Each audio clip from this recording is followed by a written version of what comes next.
She said it in the lobby, not in the car on the way there, not the night before, not over the phone when she had 2 weeks of warning to grow a spine. She said it in the lobby of the O'Neill Resort, rolling luggage at her feet. Delilah Pute standing 3 steps ahead, pretending to check her phone. And my wife turned to me with the kind of face people use when they've rehearsed something too many times. I think we need a little break. Just while I'm here, no check-ins, no calls, just space. Okay. I looked at her, then at Delilah, who was suddenly very interested in the potted plant beside the front desk. Then back at my wife. Sure, I said. That's it. That's all I gave her. She blinked, clearly expecting something else, an argument, a guilt trip, maybe a few calls before she even got to the elevator. Instead, I picked up her carry-on, handed it to her, and told her to have a good time. She hesitated for a second. Delilah glanced over. Neither of them said anything. I walked back through the lobby doors, got in my truck, and drove home to Tucson. I want to back up about 6 weeks. Delilah Pute came back into my wife's life through Instagram, the way every bad idea arrives. Quietly, with a lot of old photos and laughing emojis. They'd been close in high school, lost touch for years, and then suddenly Delilah was commenting on everything, texting daily, and within 2 weeks had my wife convinced that a girls' reunion trip was exactly what she needed. A full weekend at a resort in Reno with a few women from the old group. I didn't fight it.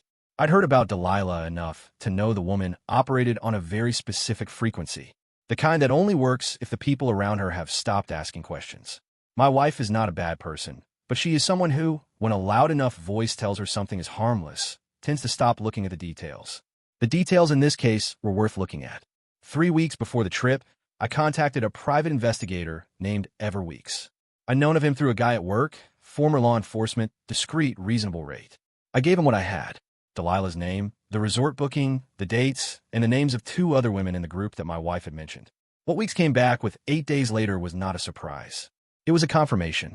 Delilah had run this before, not at the same resort, but the format was identical. A girls' trip that functioned as a coordinated swap weekend. Each woman in the group brought a separate contact. Not their husband, not their boyfriend, someone else, an ex, a guy from a dating app, an old situation that never fully closed. The resort was just a venue. The no rules framing was Delilah's branding for it. Of the 4 women confirmed attending, 3 had partners who had no idea what the weekend actually was. My wife was one of the 3. Weeks had names, timestamps, and enough message screenshots obtained through sources I didn't ask about to build a clean picture. He also had the name of the man my wife had been in contact with for the past month, a guy named Tristan Barnett. They had dated briefly before we met. He'd been added back to her life around the same time Delilah reappeared. Funny how that works. I didn't confront her. I didn't change my routine. Didn't go cold. Didn't give her any signal that I knew anything. I went to work, came home, asked about her day, watched her pack that suitcase with a level of care she hadn't put into anything involving us in a long time. The morning of the trip, I drove her to the resort. She talked the whole way about how she just needed to decompress, how the last few months had been stressful, how she hoped I understood. I told her I understood completely. And in that lobby, when she asked for a break, not from the stress, not from work, but specifically from me, with a timeline that matched exactly the hours she'd need, I didn't confront her. I didn't change my routine. Didn't go cold. Didn't give her any signal that I knew anything. I went to work, came home, asked about her day, watched her pack that suitcase with a level of care she hadn't put into anything involving us in a long time. The morning of the trip, I drove her to the resort. She talked the whole way about how she just needed to decompress, how the last few months had been stressful, how she hoped I understood. I told her I understood completely. And in that lobby, when she asked for a break, not from the stress, not from work, but specifically from me with a timeline that matched exactly the hours she'd need, I gave her the only answer that made sense. Sure, because I didn't need the weekend to figure anything out. I'd already figured everything out. What I needed the weekend for was paperwork. I got home at 11:40 in the morning. The house was quiet in the way only gets when you know no one's coming back to it anytime soon.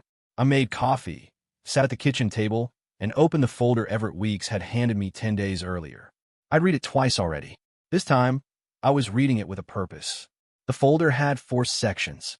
The first covered Delilah Pute, her history with this type of arrangement, a prior incident at a resort in Scottsdale 2 years ago that had ended with one woman's engagement dissolved and another quietly relocating to a different city. Delilah had walked away from both situations without consequence. That was her pattern. She organized. She instigated, and when things collapsed, she was already somewhere else holding a drink. The second section covered the other women in the group. Laura Hadge, married 4 years, husband named Jake working a logistics route out of Phoenix. Sophia Dawson, engaged 8 months, her fiancé Grayson running a small auto shop in Tucson. And then Sharon Lowry, 2 years into a relationship with a guy named Caleb, who coached youth soccer on weekends and apparently had no idea his girlfriend had been messaging a man named Wade for the better part of 3 months. The third section was the one about my wife and Tristan Barnett. I didn't spend long on it. I'd already processed that part. The fourth section was what I'd asked Weeks to compile separately. Contact information, not addresses, just verified phone numbers, and where available, work emails. Jake Jacobson, Grayson Dale, Caleb Robertson. 3 men who deserved to know what their Friday night actually looked like. I poured a second coffee and started drafting the messages. Not emotional, not accusatory, short, factual. Each one said the same thing in different words. Here's what I found. Here's how I found it. Here are the files attached. What you do with it is your business. I'm not asking for anything. I sent Jake's message at 12:15. Grayson's at 12:22. Caleb's at 12:30. Then I put my phone face down on the table and didn't look at it for an hour. At 1:45, I called an attorney named Bethany Garrison. She'd been recommended by a colleague at work, a logistics coordinator I'd known for 3 years who'd gone through a separation the previous year and had nothing but straightforward things to say about how Garrison handled it. I'd left a voicemail on Thursday. She called back Friday morning before the drive to the resort, and we'd set a meeting for Saturday at 2 p.m. Her office was open on Saturdays until 4 o'clock. She was thorough, she was direct, and she did not ask me twice about anything. I walked into that office with Weeks' complete report, 6 weeks of bank statements I'd already separated into personal and joint accounts, and a clear idea of what I wanted the process to look like. Garrison listened, asked a few precise questions, and told me we had more than enough to file. Nevada's separation statutes were relevant given the resort was in Reno. There was a detail in the booking that created a jurisdictional thread worth pulling. She said she'd have the initial documents ready to file by end of business Monday. I thanked her, paid the retainer, and drove home. My wife sent a message at 6:48 p.m. Just a photo, a poolside table, 2 cocktails, no faces. Captioned, exactly what I needed. I wrote back, good. Enjoy it. That was the only exchange we had that night. She didn't push for more. I hadn't expected her to. What she didn't know was that by the time she sent that photo, Jake Jacobson had already driven to Reno. He hadn't told anyone he was going. He just got in his truck and driven. I know this because he called me at 5:30 p.m., voice tight, asking if I was sure about what I'd sent him. I told him I was. He asked where exactly in the resort. I told him what Weeks had confirmed. He thanked me and hung up. I didn't know what Jake was going to do when he got there. That wasn't my department. My department was the paperwork sitting in Bethany Garrison's drafts folder, the bank account I'd quietly opened at a Chase branch on Wednesday, under my name only, and the spare room I'd already started clearing out. Not because I was leaving, but because she was going to need somewhere to put her things when she came back and understood what break had actually cost her. I watched a documentary about deep sea mapping that night. Made pasta, went to bed before 10 o'clock. It was the most uncomplicated Saturday I'd had in months. Sunday started with a message from Grayson Dale at 7:12 a.m. 3 words, she's not here. I didn't respond. 40 minutes later, he sent a longer one. He had called Sophia's phone 3 times. It went straight to voicemail. He tried the resort front desk, and they wouldn't confirm or deny guest names. He was asking me what he should do. I told him that was entirely up to him, that I'd sent everything I had and my role in it ended there. He stopped messaging after that. I assumed he was already making decisions. By 9 a.m., my wife had sent 2 messages. The first was a photo of the resort's breakfast spread with a caption about the eggs. The second, 20 minutes later, was shorter. You're being really quiet. Everything okay? I wrote back, all good. Enjoy breakfast. She responded with a thumbs up and went quiet again. She was either genuinely unbothered or working hard to appear that way. Either option told me exactly what I needed to know about where her head was. What I didn't know yet was what Jake Jacobson had walked in the night before. That filled in around 10:30 when he called again. His voice was steadier than it had been Friday evening. The kind of steady that comes after a night of processing something and deciding you're done being upset about it. He'd shown up at the resort around 9 p.m., went to the bar first, spotted Lauren at a table with a man he'd never seen before. He didn't make a scene. He stood there long enough for her to notice him. And when she did, he told me the look on her face was answer enough. He walked out, booked a room down the road, and spent the night on the phone with his brother. He wasn't going back to the house they shared. His brother was already helping him figure out next steps. Before he left the resort bar, though, he'd done one thing I hadn't asked him to do. He'd taken out his phone and recorded about 40 seconds of video. Lauren, the man she was with, and two other women at the same table, one of whom was Delilah Pute, and the other was my wife. Tristan Barnett was there too, sitting close enough that the framing made the whole arrangement obvious without needing a caption. Jake sent me the video. I watched it once, forwarded it to Bethany Garrison's email with a note, then sent a copy to Everett Weeks to add to the file. I texted Caleb Robertson around noon to check if he'd gotten my message from the day before. He had. He'd confronted Sharon by phone that morning. She denied everything initially, then admitted to the messages with Wade when he read parts of them back to her verbatim. The call had ended with her hanging up. Caleb said he was done and thanked me in a way that felt like he meant it more than the words could hold. Grayson Dale called at 2 p.m. Sophia had finally picked up. He said the conversation lasted 11 minutes and ended with her telling him she needed time to think. He told her she could think indefinitely because he was going to their apartment to pack a bag and stay with a friend. He asked me how I'd found everything I'd found. I told him I'd hired someone and that if he needed a name, I'd send it. He said he might take me up on that. While all of this was unfolding, I drove to the Chase branch on Speedway, deposited 3 weeks of pay I'd been holding in a separate account I'd opened 4 days earlier, and transferred the joint savings into a holding structure Bethany had outlined for me Friday. It wasn't hiding money. It was separating it cleanly before things got contested. There's a difference, and she'd explained it precisely. At 4:30 p.m., Bethany Garrison called to confirm the documents were drafted and ready. She'd moved faster than expected. Filing would happen Monday morning the moment her office opened. She went through the key points with me on the phone, the asset division framework, the grounds we were citing, what to expect in terms of timeline. I asked 2 questions. She answered both without hesitation. I told her to file.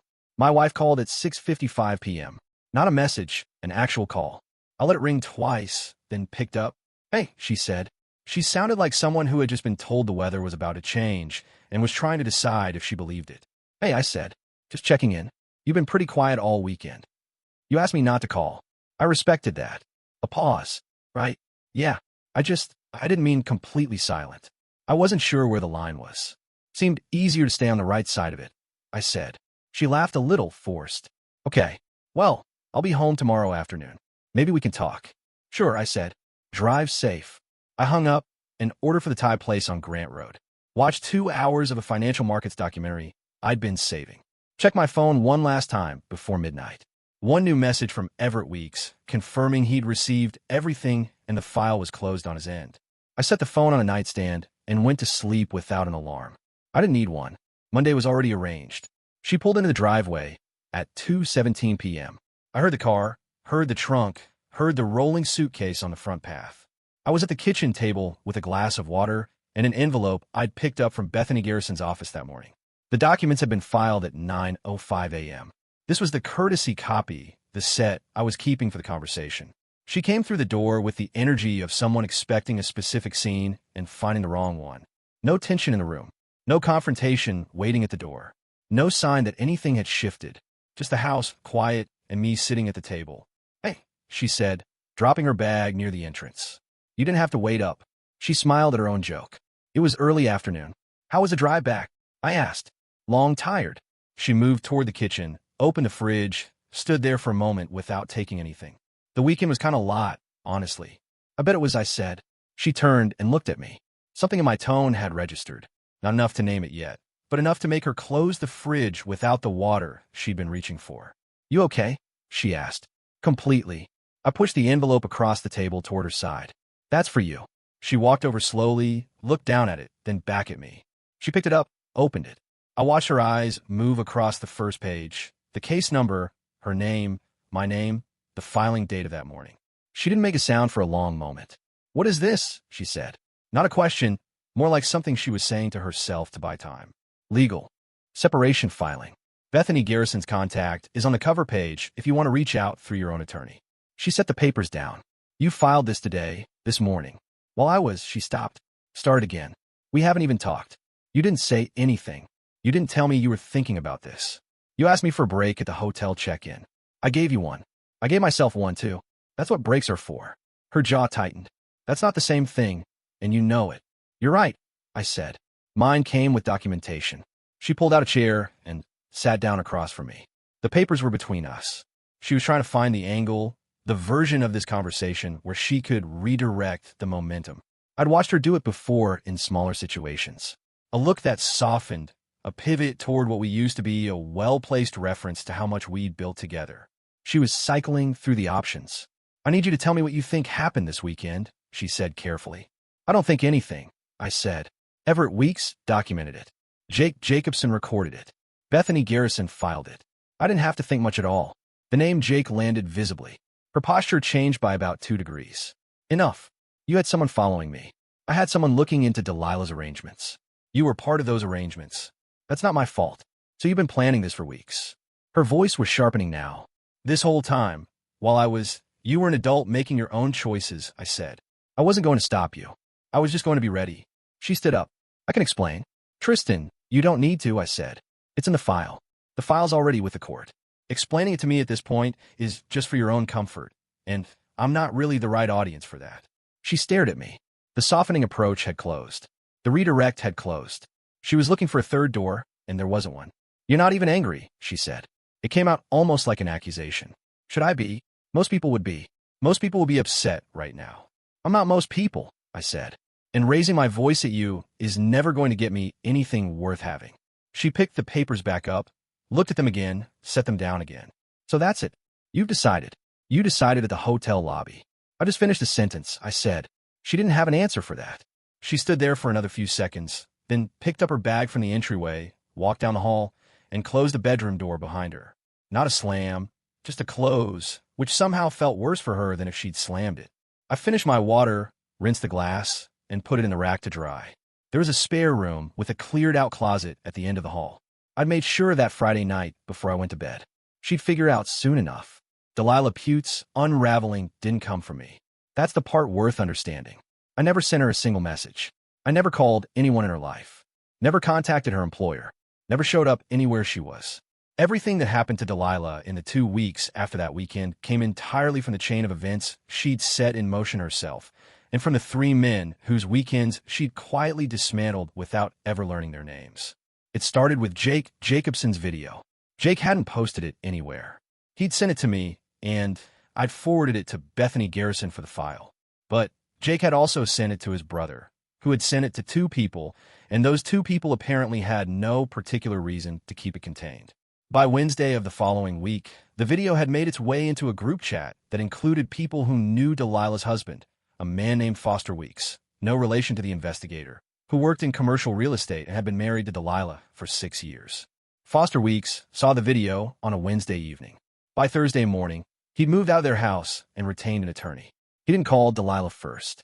He just left and called a lawyer, which, if you think about it, was the most efficient possible response. Delilah found out her husband had filed when the papers arrived at the house Friday morning. The same Friday, my wife was still sleeping in the spare room and trying to decide how to approach a situation that had already been decided for her. My wife found out about Foster's filing through Lauren Hatch, who called her in a panic that same Friday afternoon. Lauren had been trying to reach Delilah for 2 days without success. Sophia Dawson had already broken off contact entirely after Grayson ended their engagement and told her exactly why.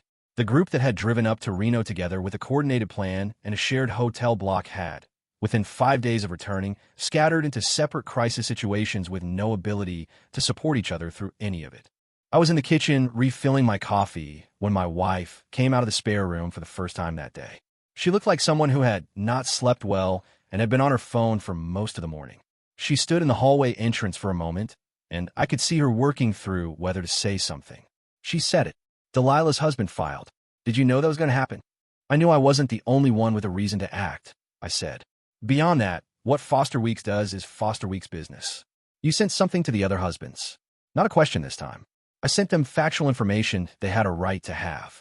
Yes. Her voice went up a register. You dismantled 4 relationships in 1 weekend.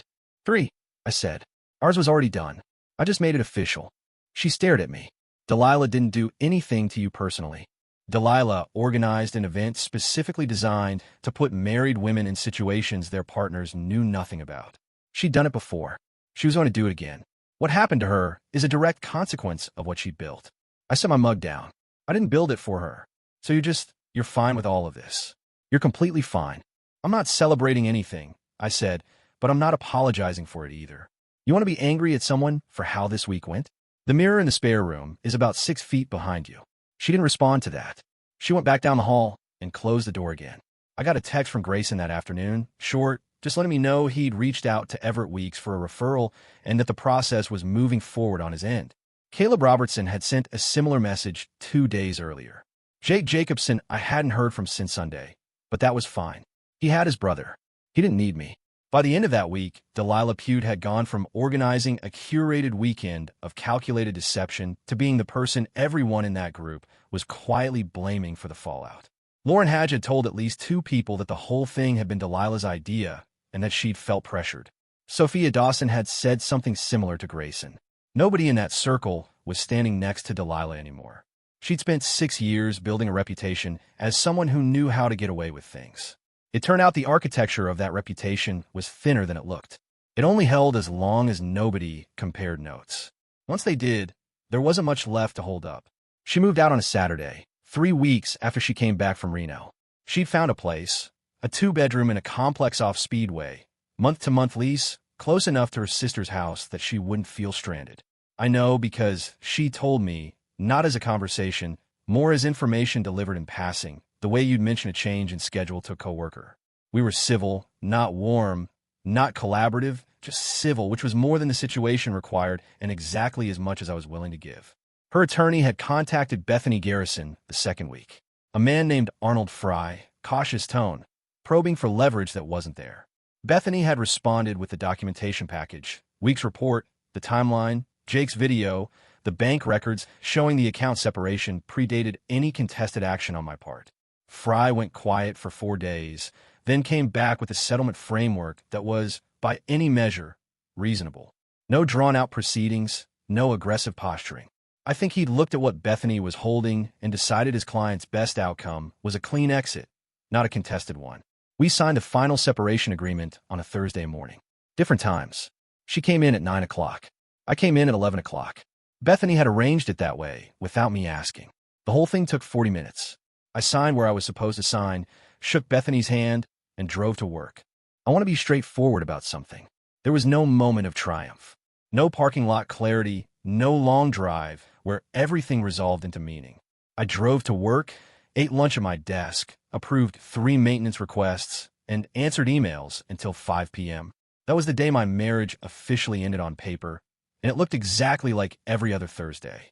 What I did feel, and I'm not going to dress it up, was the specific absence of weight I hadn't realized I'd been carrying. Not happiness, just room. The kind of room that opens up when something that was quietly wrong for a long time is finally, cleanly gone. Tristan Barnett had stopped being relevant to the situation before it even reached the attorneys. Whatever my wife had imagined that weekend was going to produce, Tristan had apparently not imagined the same thing. He'd gone back to wherever he'd come from, and there had been no indication he had any interest in the aftermath, which told me everything I needed to know about what he'd actually been to her. A distraction she dressed up as something more significant. Delilah Pute's divorce was finalized 6 weeks after Foster filed. She tried to reach my wife twice during the process. Once by phone, once through a mutual acquaintance. My wife hadn't responded to either. I only know this because she mentioned it one evening when she was still in the spare room, more to herself than to me, standing in the kitchen doorway with her phone in her hand. She's acting like I owe her something, she said. I didn't comment. Delilah had organized the event, provided the cover story, and recruited the participants. The fact that the participants were now scattering was not a debt anyone owed her. It was just arithmetic. The house stayed mine.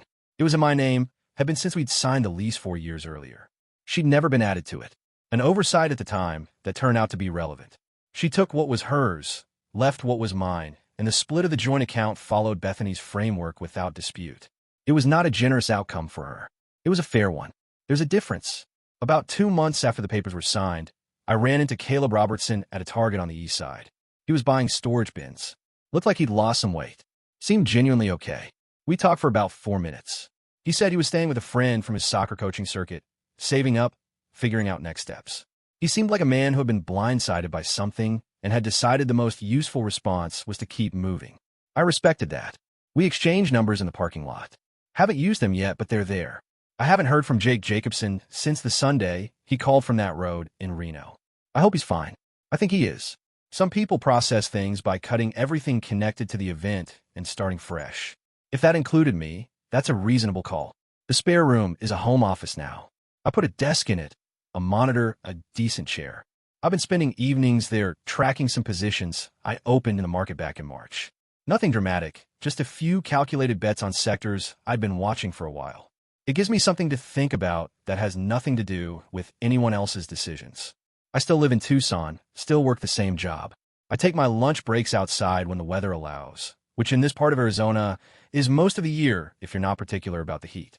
The work is straightforward. The hours are consistent. And at the end of the day, I come home to a house that is exactly the way I left it. She asked me once, near the end, why I hadn't just confronted her the moment I knew. Why let it play out? I told her the truth. Because confronting her the moment I knew would have given her the chance to manage the narrative, negotiate her way out, and I would have spent the next several months wondering whether I'd handled it correctly. Letting it play out meant there was nothing left to wonder about. No ambiguity, no version of events where the outcome was debatable. She'd made her choices in a documented, witnessed, time-stamped way, and I'd responded accordingly. She didn't say anything after that. I think it was the first time she genuinely understood that the break she'd asked for in that hotel lobby wasn't something I'd been caught off guard by. It was something she'd handed me, and I'd used it well. And he did all of that while replying to her messages with all good, enjoy it. When she came back, she found the papers on the table and a husband with zero interest in negotiating. The domino effect took out the entire group. Delilah was abandoned even by her own accomplices. And our guy moved forward, leaving behind a weight he had been carrying for way too long. But what about you? What did you think of today's video? Don't forget to leave a comment down below. See you soon.